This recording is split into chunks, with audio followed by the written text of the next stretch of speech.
Roy Suryo menang pra-peradilan. Hakim menyatakan penangkapan dan penahanan Roy Suryo tidak sah.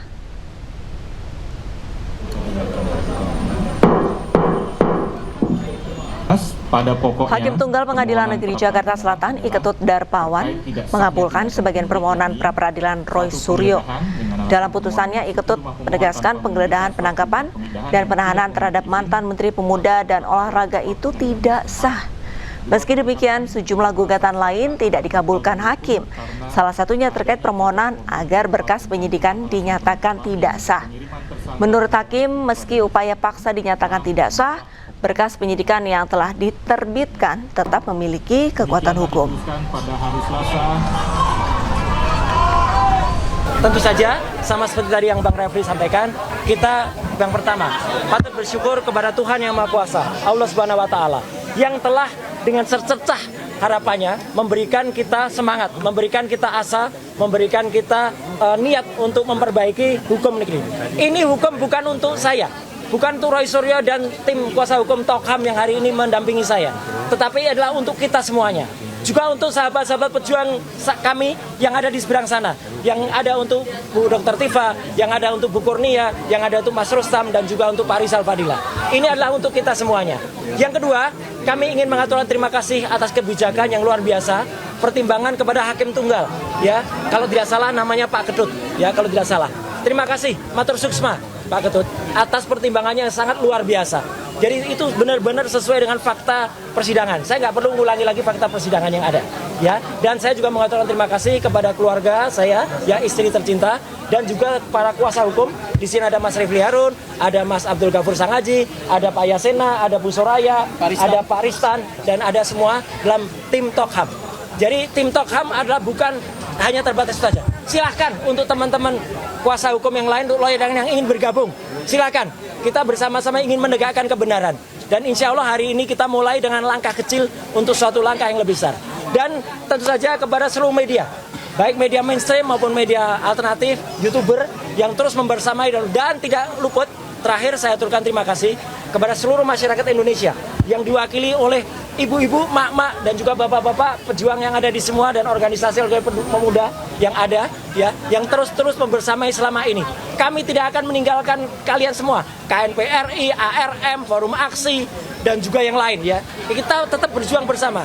Jadi nanti, ya, pertimbangannya adalah nanti teknis akan disampaikan oleh Mas Refli, dan jangan lupa, ya, ini kita akan tetap memperjuangkan nanti ketika hari Jumat itu akan ada pra-peradilan yang kedua. Pra-peradilan yang kedua itu ada hari Jumat, dan itu apa isinya nanti akan disampaikan. Dan saya juga ingin sampaikan, hari ini kita menyelesaikan pra-peradilan di Jakarta Selatan. Kita juga akan mengikuti nanti perkara pokok itu di Jakarta Timur. Tapi kemarin kita mengajukan gugatan, ya, PMH itu apa sih? Perbuatan melawan hukum di Jakarta Utara terhadap seorang namanya Lecumanan. Ya, itu sudah kita daftarkan dan muncul reknya adalah nomor 457 /B yang APDT yang ada di Jakarta Utara. Kenapa? Karena dia telah melakukan penyelundupan pasal, dan pasal itu ternyata tidak digunakan. Nanti detailnya mungkin Mas Gafur akan sampaikan. Dan meskipun tadi hakim sekali lagi menggunakan KUHP lama dan baru, tapi dalam suatu KUHP baru, maka itu namanya apa? Namanya dioplos. Ya. Presiden ke-7 Republik Indonesia Joko Widodo merespon putusan pra-peradilan yang dimenangkan Roy Suryo. Sementara terkait sidang pokok perkara, Jokowi menegaskan bahwa dirinya siap menghadiri persidangan jika diminta, serta akan menunjukkan ijazahnya. Kita harus menghormati proses hukum yang ada dan mekanisme hukum yang ada. Kalau saya diundang oleh Yang Mulia Majelis Hakim untuk hadir di forum persidangan, ya saya akan hadir. Dan sesuai yang saya sampaikan yang lalu, saya akan membawa dan menunjukkan ijazah dari SD, SMP, SMA, dan S1 yang saya miliki. Ketua Umum Pradi Bersatu Jeffrin Boy Kahnu menegaskan putusan hakim yang mengabulkan sebagian permohonan pra-peradilan Roy Suryo tidak berdampak pada siapapun. Hakim hanya ingin memperbaiki kinerja Polda Metro Jaya.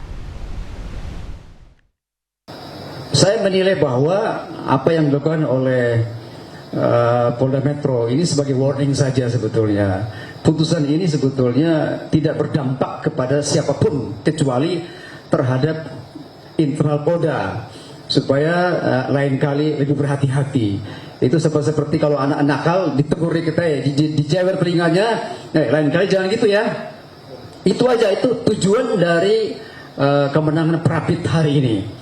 Yang keempat, saya menilai bahwa apa yang diputuskan oleh Hakim Tunggal ini memang bagus sekali, memperlihatkan bahwa hukum di Indonesia ini masih tegak lurus, tidak tajam ke bawah dan tidak tumpul ke atas. Jadi memperlihatkan kepada kita bahwa kita masih punya pengharapan, kita masih punya hakim-hakim yang bagus, yang selama ini kita curigai mereka adalah termol-termol, yang anda juga mungkin yang mencurigai ini hakim-hakim adalah termol. Ternyata hari ini kita buktikan bahwa hakim-hakim ini bukan termol, tapi hakim betul-betul hakim yang bijaksana, yang objektif, yang bisa dapat dipercaya. Oleh karena itu saya berharap dengan Prapit yang kedua ini, seandainya putusan apapun yang akan kita terima nanti, akan diputuskan nanti, jangan bilang termol lagi, tapi betul-betul ini kita objektif nih. Sebetulnya sejak awal beberapa saya sudah bilang tim hukumnya, Rektorio, itu seharusnya adakan Prapit terhadap penetapan tersangka. Tapi kalian nggak lakukan kan? Itu yang saya kritisi habis-habisan. Saya bilang tim hukumnya itu ngawur, nggak bekerja. Kalau saya di prinsipal seperti Roy, saya sudah pecat kalian semua. Roy Suryo memenangi sebagian dari gugatan sidang pra-peradilan pertamanya dan kini tengah menanti sidang pra-peradilan kedua. Adanya gugatan sidang pra-peradilan kedua Roy Suryo membuat pertanyaan bahwa ini merupakan langkah menunda hukuman.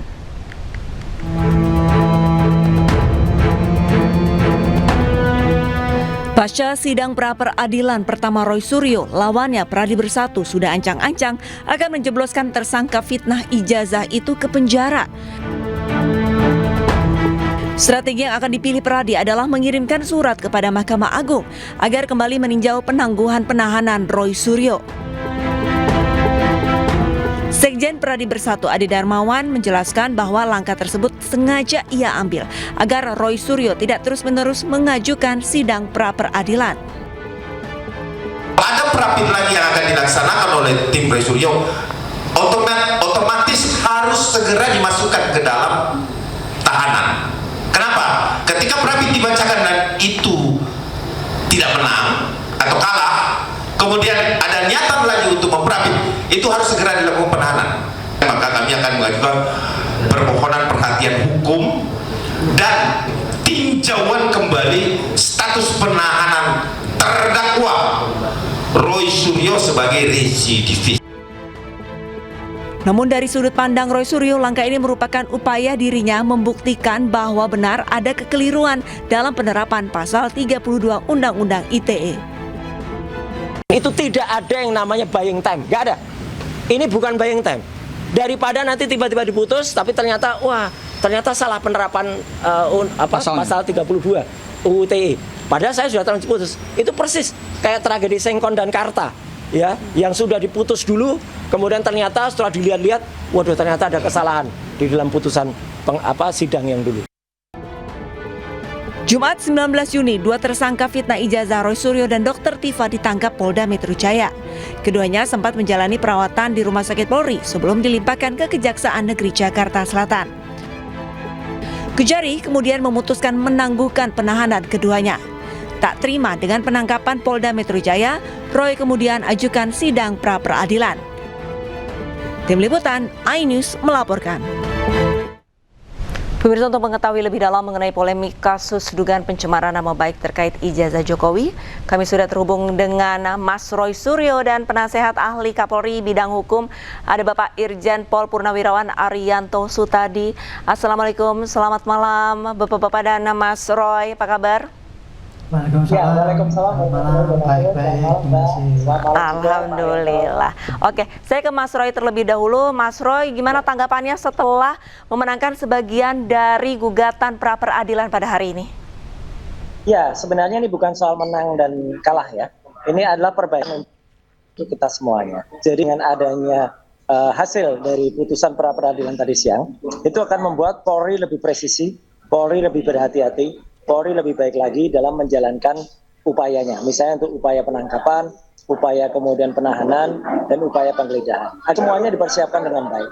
Jadi insya Allah hasil tadi akan berguna untuk seluruh masyarakat Indonesia yang nanti akan merasakan kalau Polri itu akan melakukan, petugasnya di lapangan akan menyiapkan surat, misalnya surat putusan dari pengadilan negeri setempat. Nah itu suratnya jangan kemudian yang tahun lalu dipakai lagi. Kemudian kalau misalnya mungkin surat penangkapan, harus dilihat surat itu jangan copy paste, sehingga di situ masih ada perintah seperti yang perintah untuk periksa 1 kali 2 jam. Padahal kan pemeriksaannya sudah habis, itu kan sudah P1. Kemudian jangan juga kemudian sampai digunakan KUHP yang salah. Ya jadi karena KUHP-nya konsisten aja, mau pakai KUHP lama atau KUHP baru. Jadi karena ini masa transisi, maka kemarin ada dalam surat itu ditulis KUHP baru, tapi padahal penerapannya harusnya KUHP. Jadi artinya ini adalah koreksi untuk kita semuanya, dan moga-moga ini berguna untuk laboratorium besar masalah hukum di Indonesia dan berguna untuk kita semua. Itu Mbak. Oke, saya ke Pak Arianto. Pak Arianto, tanggapan Pak, karena dengan adanya kemenangan dari pra-peradilan yang diajukan oleh Mas Roy, ini seperti apa? Apakah pertanda bahwa ini Polri memang harus membenahi kinerjanya? Kalau tanggapan saya ya, yang namanya pra-peradilan itu mekanisme yang biasa terjadi di setiap penanganan perkara. Pengalaman saya penyidik ya, penyidik itu kalau digugat pra-peradilan itu hal yang biasa, dan justru itu sebagai mekanisme untuk melatih ataupun mengoreksi kepada para pelaksana di lapangan itu agar mematuhi aturan yang berlaku. Saya bolak-balik jadi penyidik, kalah menang itu hanya kita alami gitu. Bahkan dulu ketika anggota saya melanggar pun saya larang, nggak mau, saya suruh pra-peradilan, akhirnya kalah juga. Nah untuk ini saya senang karena apa? Karena ternyata Pak Hakim itu betul-betul objektif. Jadi beliau menjalankan peranannya dengan sangat profesional, yaitu mengatakan bahwa 3 gugatan itu penangkapan, penahanan, penggeledahan itu tidak sah, kan begitu aja kan? Iya. Itu jadi, dan senang saya adalah ini kasus ini sudah masuk kepada proses peradilan. Karena kalau kasus ini tidak sampai ke proses peradilan, akan ramai terus di lapangan ini, terjadi keterbelahan karena pemahaman hukumnya beda-beda kan gitu ya. Nah ini mudah-mudahan nanti untuk pra-peradilan yang berikutnya ini juga diputus dengan cara yang objektif gitu, sehingga kasusnya bisa langsung nanti kemudian pada peradilan yang sekarang sudah sampai masuk ya, 1 untuk kita, tinggal nanti untuk Pak Roy, ini akan mempercepat lah proses itu. Kapan endingnya ini? Sebenarnya kasus ini cukup lama ini, saya ngikutin ini mulai bulan April kalau saya pribadi ya, 1 tahun lebih gitu.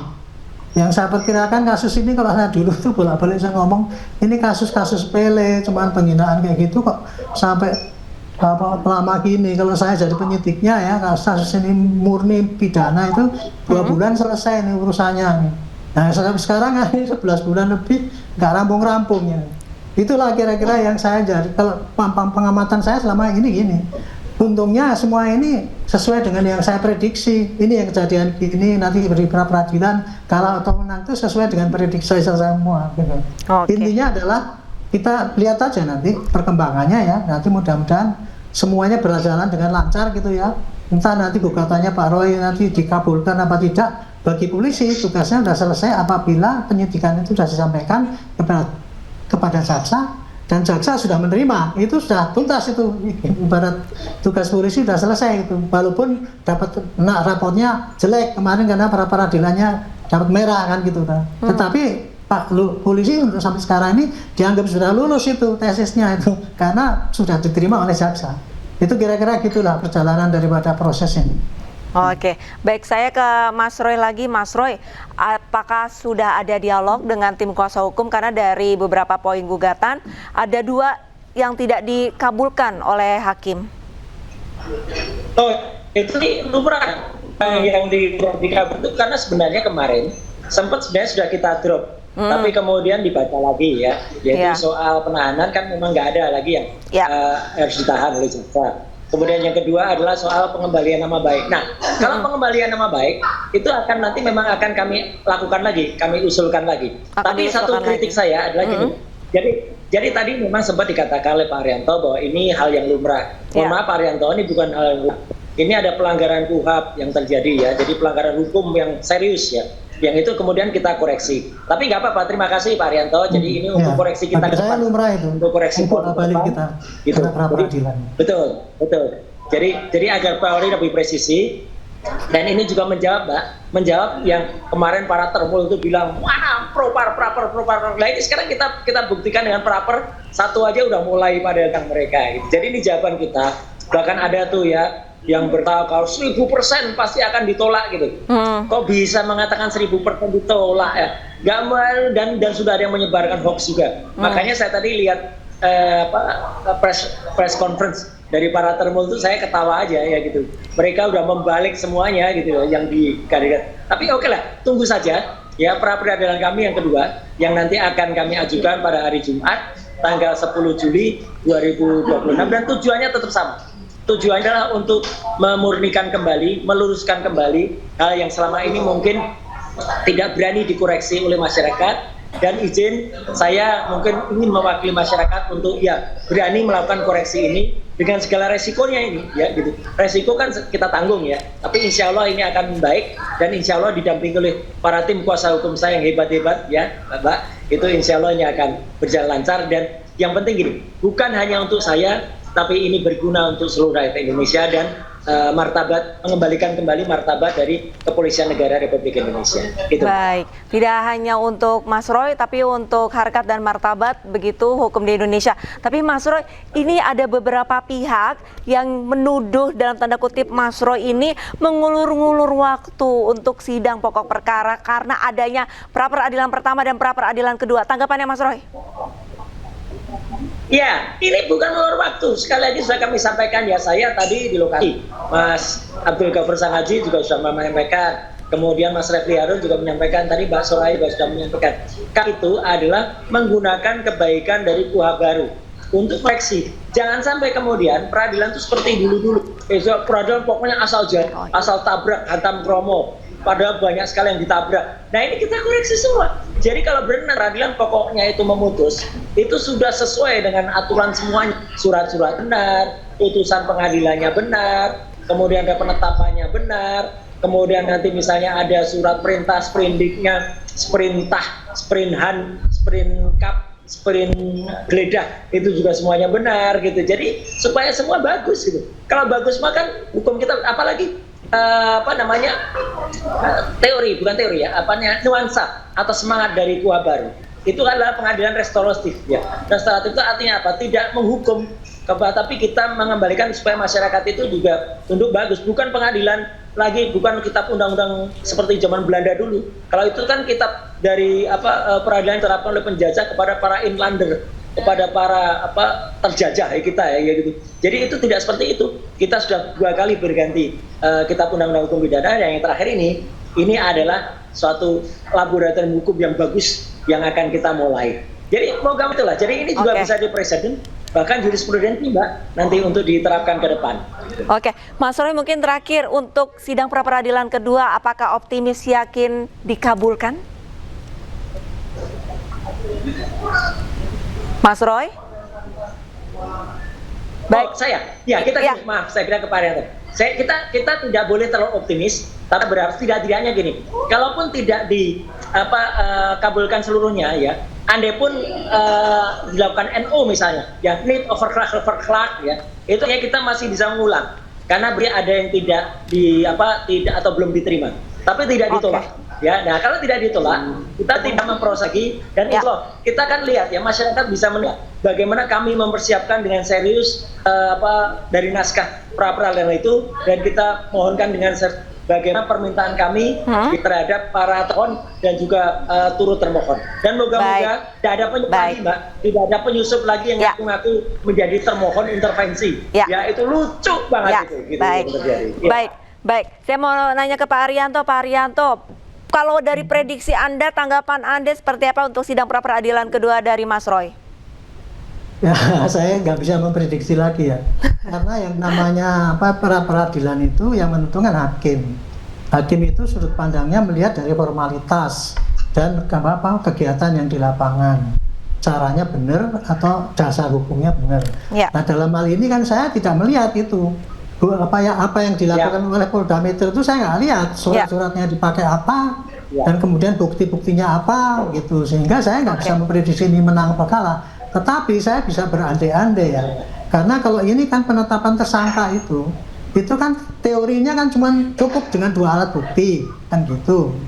Itu cukup dengan 2 alat bukti bisa dikatakan sebagai tersangka. Ya. Tetapi ini buktinya yang dikumpulkan oleh polisi sudah ada 700, saksinya 100, saya itu. Jadi itulah itu nanti bisa dilihat sendiri aja nanti hakim nanti bagaimana memutuskan. Baik. Terima kasih banyak Pak Rianto dan Mas Roy sudah bergabung bersama iNewsroom. Salam sehat Bapak dan Mas Roy. Wassalamualaikum warahmatullahi wabarakatuh. Pemasangan baliho ucapan ulang tahun Jokowi oleh Wali Kota Solo Respati Ardi berujung wali kota dilaporkan ke Kejaksaan. iNewsroom akan segera kembali.